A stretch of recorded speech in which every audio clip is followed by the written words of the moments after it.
मानसिक परेशानी जो हो रही है कारोबार के कारण, वो थोड़ी सी ईज हो जाएगी। है कि 29 मई के बाद आपको डेफिनेटली अपनी ड्राइविंग के ऊपर खास ध्यान रखना है। कर्ज वाली जो स्थिति आई हुई है, शनि की तीसरी दृष्टि आप यहाँ पर देख सकते हैं, छठे भाव में जा रही है। कि रोग ऋण शत्रु का भाव होता है, यहाँ से संबंधित फल अच्छे नहीं है। कोई कोर्ट केस है तो वहां पर लटका हुआ है मामला, वो चीजें आपको हल होती नजर आएंगी। दोस्तों, साल 2024 आधे से ज्यादा बीत चुका है और सब अब 2025 का इंतजार कर रहे हैं। सबको 2025 में इंतजार है कि आने वाला समय उनका कैसा रहेगा, उनका कारोबार कैसा रहेगा, उनकी आय कैसी रहेगी, उनकी हेल्थ कैसी रहेगी, उनका रिलेशनशिप कैसा रहेगा। संतान है तो वो कैसा परफॉर्म करेगी, यदि संतान नहीं है तो संतान क्या हो पाएगी 2025 में, क्या क्या सुख मिलेगा, कोई एसेट्स की क्रिएशन होगी या नहीं होगी। इन तमाम सवालों के जवाब मिलते हैं एस्ट्रोलॉजी में। ज्योतिष में हम गणना कर सकते हैं ग्रहों के गोचर के लिहाज से कि आपका आने वाला समय कैसा रहेगा। आज के इस वीडियो में हम वृश्चिक राशि के जातकों की बात करेंगे और ये बताएंगे कि वृश्चिक राशि के जातकों के लिए शनि की ढैया खत्म होगी, इसके बावजूद चैलेंजेस क्या रहेंगे, किस तरह के चैलेंजेस उनको फेस करने पड़ेंगे, ये इस वीडियो में बताएंगे। क्योंकि गोचर जो है वो 2025 में 4 ग्रहों का होने जा रहा है। इन 4 ग्रहों में से कौन से गोचर उनके लिए शुभ होंगे, कौन से न्यूट्रल हो जाएंगे, कहां पर स्थिति बिगड़ सकती है, कहां पर चीजों का ध्यान रखना चाहिए, ये सारी वीडियोस में बताएंगे आपको चीजें। इसके साथ ही आपको ये भी बताएंगे कि आपकी कुंडली में इस समय महादशा कौन सी चल रही है और आपको रेमेडीज कौन सी लेनी चाहिए। तो वीडियो में अंत तक बने रहिए हमारे साथ, आपको डिटेल में बताएंगे कि 25 में आपको क्या क्या चीजों का, किन किन चीजों का फायदा होगा।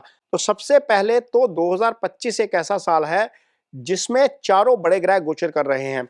वैसे तो बुध का गोचर जो है वो 21 दिन में हो जाता है और शुक्र 27 दिन में गोचर कर जाते हैं, सूर्य 30 दिन में गोचर करते हैं, मंगल 45 दिन में गोचर करते हैं, चंद्रमा का गोचर 54 आवर्स में हो जाता है। लेकिन गुरु का गोचर साल बाद होता है, राहु केतु 1.5 साल बाद राशि बदलते हैं, शनि 3 साल बाद राशि बदलते हैं, 2.5 साल बाद राशि बदलते हैं। इनमें से भी राहु केतु का गोचर जो है वो हर साल नहीं होता। जैसे 2024 में राहु केतु का गोचर नहीं हुआ था, इससे पहले 2023 अक्टूबर में हुआ था। अब 2025 में राहु केतु का गोचर भी होगा, गुरु का गोचर भी होगा और शनि का गोचर भी होगा। तो कॉन्सिडेंसली ऐसा होने जा रहा है बहुत सालों बाद कि चारों ग्रह एक ही साल में राशि बदलेंगे। तो वृश्चिक राशि के जातकों के लिए ये कैसा रहेगा ये बताएंगे। सबसे पहले आप कुंडली देखिए, ये 1 जनवरी के दिन की कुंडली है। आपकी कुंडली में शनि चौथे भाव में गोचर कर रहे हैं, ये शनि की ढैया की स्थिति है। आपके लिए शनि इस समय अच्छे गोचर में नहीं है, लेकिन आगे जाकर थोड़ा सा न्यूट्रलाइज हो जाएगा, बेटर हो जाएगा चौथे भाव के मुकाबले। हालांकि शनि का गोचर तीसरे, छठे, 11वें में ही अच्छा होता है, लेकिन पंचम में चौथे के मुकाबले थोड़े से बेटर होंगे। यहां पर आपकी कुंडली में इस समय जो गुरु का गोचर चल रहा है वो सप्तम में चल रहा है। आप देखिए ये कुंडली में नजर आ रहा है, वृषभ राशि में गुरु का गोचर है, ये शुभ स्थिति है। और सप्तम का जो गोचर होता है गुरु का वो अच्छा होता है। अष्टम में गुरु आ जाएंगे 15 मई को। ये गोचर अच्छा नहीं रहेगा, कुछ महीनों में अच्छा रहेगा, कुछ महीनों में नहीं रहेगा, वो आपको आगे बताते हैं किस तरीके से ये सारी जो चीज चलेगी। इसके अलावा राहु केतु का गोचर 29 मई को होगा। 29 मई को राहु केतु गोचर करेंगे। आपकी कुंडली में आप देखिए इस समय जो राहु केतु की स्थिति है ये आपके केंद्र में आ जाएंगे। यहाँ पर इस समय आपकी कुंडली में जो है वो राहु केतु की स्थिति अच्छी नहीं है। यहाँ पर पंचम भाव में राहु का गोचर हो रहा है और केतु आपके 11th हाउस में गोचर कर रहे हैं। ये गोचर जो है वो पंचम का अच्छा नहीं है, केतु का 11th का गोचर अच्छा है।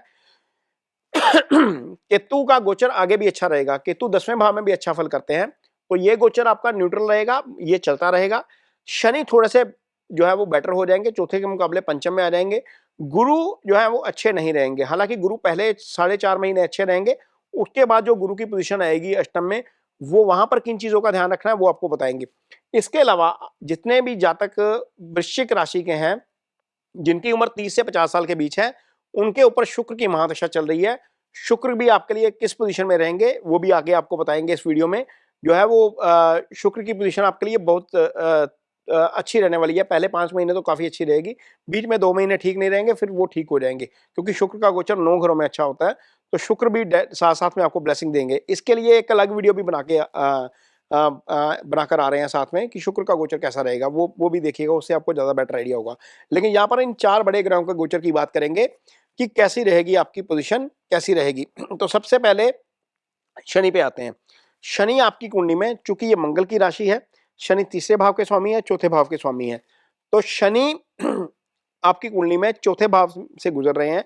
ये ढैया वाली स्थिति है, ये ढैया आपकी 29 मार्च को खत्म हो जाएगी। मानसिक परेशानी जो हो रही है कारोबार के कारण, वो थोड़ी सी ईज हो जाएगी। कर्ज वाली जो स्थिति आई हुई है, शनि की तीसरी दृष्टि आप यहाँ पर देख सकते हैं छठे भाव में जा रही है, कि रोग ऋण शत्रु का भाव होता है, यहाँ से संबंधित फल अच्छे नहीं है। कोई कोर्ट केस है तो वहां पर लटका हुआ है मामला, वो चीजें आपको हल होती नजर आएंगी। शनि जब आते हैं तो शनि रोग के कारक हैं, शनि नेचुरल रोग के कारक हैं। शनि शारीरिक कष्ट देते हैं, तो वो शारीरिक कष्ट आपको थोड़ा सा ईज आउट होता हुआ नजर आएगा जैसे ही शनि की दृष्टि यहाँ से हटेगी। शनि आपकी कुंडली में राशि को भी देख रहे हैं। आप देखिए शनि की 10वीं दृष्टि आपकी राशि के ऊपर जाती है। ये आपको सुस्त बना देते हैं, आपके कामों में डिले करते हैं, आपके लिए अच्छा फल नहीं करते जब शनि केंद्र में आ जाते हैं। कर्म का भाव भी प्रभावित करते हैं, छठा भाव भी प्रभावित करते हैं आपकी कुंडली में, जो है वो आपको इसका चंद्रमा भी आपका प्रभावित कर देते हैं। तो ये चीजें हट जाएंगी जैसे ही शनि की दृष्टि यहाँ से हटेगी। यहाँ से संबंधित काम आपके इजी हो जाएंगे, यानी कि दशम भाव इजी हो जाएगा। दशम भाव से संबंधित आपको फल जो है वो प्रॉपर मिलने शुरू हो जाएंगे। कारोबार कर रहे हैं, नौकरी कर रहे हैं, वहां से चीजें आपको रिजल्ट थोड़े से बेटर मिलने शुरू होंगे। ये रहेगा शनि की। यहाँ पर होता है कि एक चीज नेगेटिव चल रही है और नेगेटिविटी हटने का प्रभाव भी पॉजिटिव आपको मिलना शुरू हो जाता है। तो ये चीज आपको डेफिनेटली अच्छा फल मिलेगी, अच्छा फल करेगी। इसके बाद गोचर होगा गुरु का। गुरु अच्छे गोचर में नहीं जाएंगे, गुरु अष्टम में आ जाएंगे। गुरु आपकी कुंडली में धन भाव के स्वामी होते हैं, गुरु आपकी कुंडली में त्रिकोण भाव के स्वामी है। पंचम के स्वामी का अष्टम में जाना अच्छा नहीं है, ये स्थिति आपके लिए थोड़ी सी खराब रहेगी। लेकिन गुरु की दृष्टि हमेशा शुभ होती है। गुरु जब 12वें को देखेंगे आपकी कुंडली में तो 12वां एक्टिव करेंगे। गुरु सीधी दृष्टि से अपने ही भाव को देखेंगे। गुरु इस भाव के कारक भी हैं, गुरु इस भाव के स्वामी भी हैं, तो इस भाव को एक्टिव करेंगे। धन वाला भाव आपकी कुंडली में एक्टिव हो जाएगा। गुरु चौथे भाव को देखेंगे, यहाँ पर राहु ऑलरेडी पड़े हुए हैं, इस भाव को एक्टिव करेंगे, ये चौथा भाव आपका एक्टिव हो जाएगा। आप कुंडली में देखिए आपकी कुंडली में क्या क्या एक्टिव हो रहा है। जो वृश्चिक राशि है, यहाँ पर एक तो अष्टम एक्टिव हो जाएगा।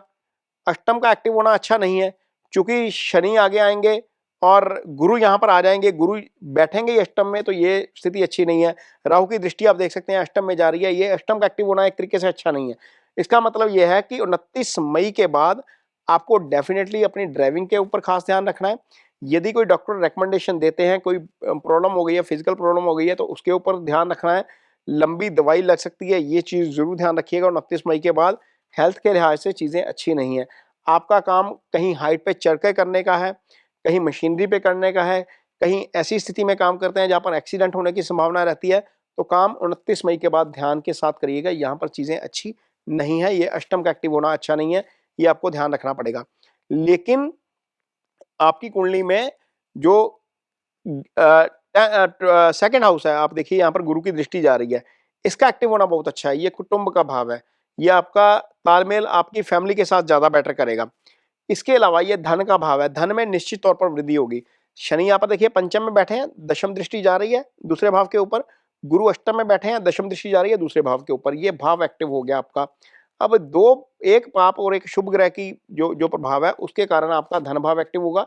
धन से संबंधित आपको डेफिनेटली फल थोड़े से अच्छे मिलने शुरू होंगे। चूंकि कर्म भाव से ऊपर शनि की दृष्टि हटेगी, इसलिए धन भाव के फल भी आपको अच्छे मिलने शुरू हो जाएंगे। ये आप देखेंगे कि आपको 2025 में नजर आएगा होता हुआ। ये चीजें ठीक रहेंगी आपके लिए। धन के भाव से स्थिति अच्छी है। पंचम भाव आपकी कुंडली में संतान का भाव होता है। इस भाव में शनि का आना जो है वो आपको संतान पक्ष से अच्छी खबर दे सकता है। शनि की दृष्टि जहां पर जाती है, वहां पर चीजें जो है वो डिस्टर्ब हो जाती हैं। शनि जिस भाव में होते हैं उस भाव को मजबूत कर देते हैं। संतान नहीं है तो संतान देने का काम यहाँ पर कर सकते हैं। संतान पक्ष से अच्छी खबर आपको आ सकती है। कोई भी काम करेंगे बुद्धि विवेक के इस्तेमाल के साथ करेंगे, ये चीजें आपके साथ हो सकती हैं। यहाँ पर जब केतु आएंगे आपकी कुंडली में दशम भाव में, तो दशम भाव से संबंधित फलों को और ज्यादा अच्छा कर देंगे। एक तो शनि की दृष्टि हट जाएगी, एक केतु यहाँ पर आ जाएंगे, और केतु का यहाँ पर आना भी एक तरीके से अच्छा है। केतु छठे भाव को भी देखते हैं। यहाँ पर जो ऋण वाला भाव है, जहां पर शनि का प्रभाव ऑलरेडी पड़ रहा था, शनि की दृष्टि वहां से हटेगी, केतु की दृष्टि वहां पर पड़ेगी। वो डेफिनेटली वहां पर उस मोर्चे पर भी आपको थोड़ा सा जो है वो राहत मिलती हुई नजर आएगी। चूंकि धन बढ़ेगा तो कर्ज में कमी आ सकती है। अब चीजों का ध्यान रखना किन चीजों का है। राहु का 4th हाउस में गोचर अच्छा नहीं है, मदर की हेल्थ का खास तौर पर ध्यान रखना है। 4th हाउस एक्टिव है, आसानी से आप प्लॉट खरीद सकते हैं, आप प्रॉपर्टी की क्रिएशन कर सकते हैं, नई एसेट की क्रिएशन कर सकते हैं, गाड़ी खरीद सकते हैं, 2 व्हीलर खरीद सकते हैं, कोई ऐसी एसेट खरीद सकते हैं जो लंबे समय तक रहेगी।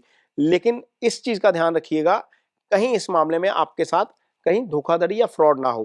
कोई भी डीलिंग करनी है इस तरह की, डॉक्यूमेंटेशन पूरी रखिएगा, पूरा चेक रखिएगा, पूरी खोजबीन के बाद ही चीजों को करिएगा, क्योंकि राहु इस भाव में विराजमान है। हालांकि गुरु की दृष्टि बैलेंस कर रही है, लेकिन फिर भी सावधानी के तौर पर आपको इन चीजों का ध्यान रखने की जरूरत पड़ेगी। ये सारी चीजें होंगी 15 मई के बाद, जब गुरु इस भाव को आकर एक्टिव करेंगे। फोर्थ हाउस आपका एक्टिव होगा, इजी गेन्स का जो आपकी एसेट का भाव है, सुख स्थान है, वो चीजें आपको डेफिनेटली इसमें जरूर करवाएंगे। और 15 मई के बाद एसेट क्रिएशन भी हो सकती है, धन में वृद्धि हो सकती है। हेल्थ को लेकर चैलेंजेस आपको नजर आएंगे, वो आप 2025 में देखिएगा। जैसे ही ये सारे गोचर होंगे वो थोड़े से नजर जरूर आएंगे। शनि का नेगेटिव प्रभाव हटेगा, ये चीजें आपके लिए बहुत पॉजिटिव काम जो है वो करेंगी 2025 में। अब जाते जाते बताते हैं वृश्चिक राशि के जितने भी जातक हैं 2030 से लेकर 50 साल के, वो सबके ऊपर शुक्र की महादशा है इस समय।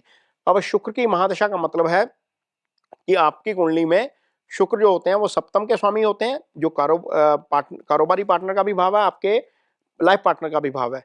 तो चूंकि शुक्र ने भाव एक्टिव किया है, महादशा में एक्टिव है, तो शादी हो सकती है। सबसे पहला तो ये है, कोई पार्टनरशिप में काम करना चाहते हैं तो वो भी हो सकता है। और इसके अलावा जो 12th हाउस का एक्टिव होने का मतलब है विदेश यात्रा भी हो सकती है। खर्चे डेफिनेटली थोड़े से बढ़ सकते हैं, क्योंकि राहु की दृष्टि उस भाव के ऊपर रहेगी। थोड़े से खर्चे जो है वो एक्सेसिव हो सकते हैं, लेकिन वो मई के बाद होंगे, पहले नहीं होंगे। उसके बाद वो गुरु की दृष्टि भी यहाँ पर रहेगी। यदि राहु वो उस भाव को एक्टिव करते हैं तो गुरु भी इस भाव को एक्टिव करते हैं, तो वो भी एक्टिव रहेगा, वो बैलेंस रहेगा। हो सकता है विदेश यात्रा हो, ये संभावना बहुत ज्यादा है। राहु से हम विदेश का विचार करते हैं, 12th हाउस विदेश यात्रा का भाव है। गुरु की दृष्टि उस भाव के ऊपर होने का मतलब है विदेश यात्रा भी हो सकती है। लेकिन इन सारी चीजों के बावजूद महादशा नाथ का अच्छा होना बहुत जरूरी है। चूंकि महादशा नाथ आपकी कुंडली में 2 इंपॉर्टेंट घरों के स्वामी हैं, इसलिए आपको उसकी रेमेडीज जरूर करनी चाहिए। और महादशा नाथा है आपकी कुंडली में, मैक्सिमम जो जातक है इस समय वृश्चिक राशि के, वो शुक्र की महादशा से गुजर रहे हैं। तो शुक्र यदि आपकी कुंडली में पीड़ित है, शुक्र सूर्य के साथ है, अस्त है, शुक्र राहु केतु एक्सिस में है, शुक्र मंगल शनि के प्रभाव में है, इन्हीं 2 पाप ग्रहों के प्रभाव में यदि शुक्र है आपकी कुंडली में, तो शुक्र के फल थोड़े से सीमित हो जाते हैं। तो शुक्र के लिए आपको क्या करना है, सबसे पहले तो शुक्रवार के दिन गौ की सेवा करिए। गौ को पेड़ा डाला जा सकता है, गौ को चारा डाला जा सकता है, गौ को गुड़ डाला जा सकता है। ये शुक्र की सबसे अच्छी रेमेडी है।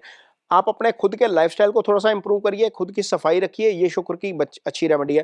परफ्यूम वगैरह अप्लाई करके रखिए, लाइट कपड़े पहनिए। चूंकि महादशा शुक्र की है तो इसको परमानेंट लाइफस्टाइल बना सकते हैं, उससे आपको डेफिनेटली शुक्र के अच्छे रिजल्ट मिलेंगे। अगली रेमेडी यह है कि यदि आप मेल हैं और मैरिड हैं, तो आपकी वाइफ जो है वो घर में जो बैठी है वही शुक्र है आपके लिए। आपके लिए सप्तम भाव का स्वामी ही शुक्र है, आपकी वाइफ ही शुक्र है। तो उसको थोड़ा सा सरप्राइज दीजिए, कुछ सरप्राइज गिफ्ट दे दीजिए, कुछ डिनर पे लेके जाइए, मूवी लेके जाइए, उनके साथ थोड़ा सा कोर्डियल रिलेशनशिप में रहिए।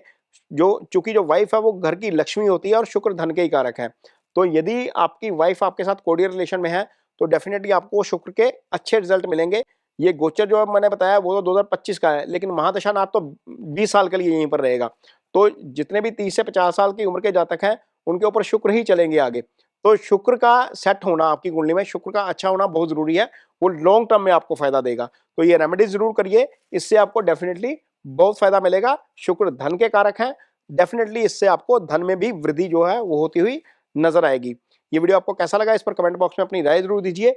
यदि ये वीडियो अच्छा लगे तो उसे शेयर जरूर करिए, पेज को सब्सक्राइब जरूर करिए। इसके साथ ही मुझे दीजिए इजाजत, नमस्कार।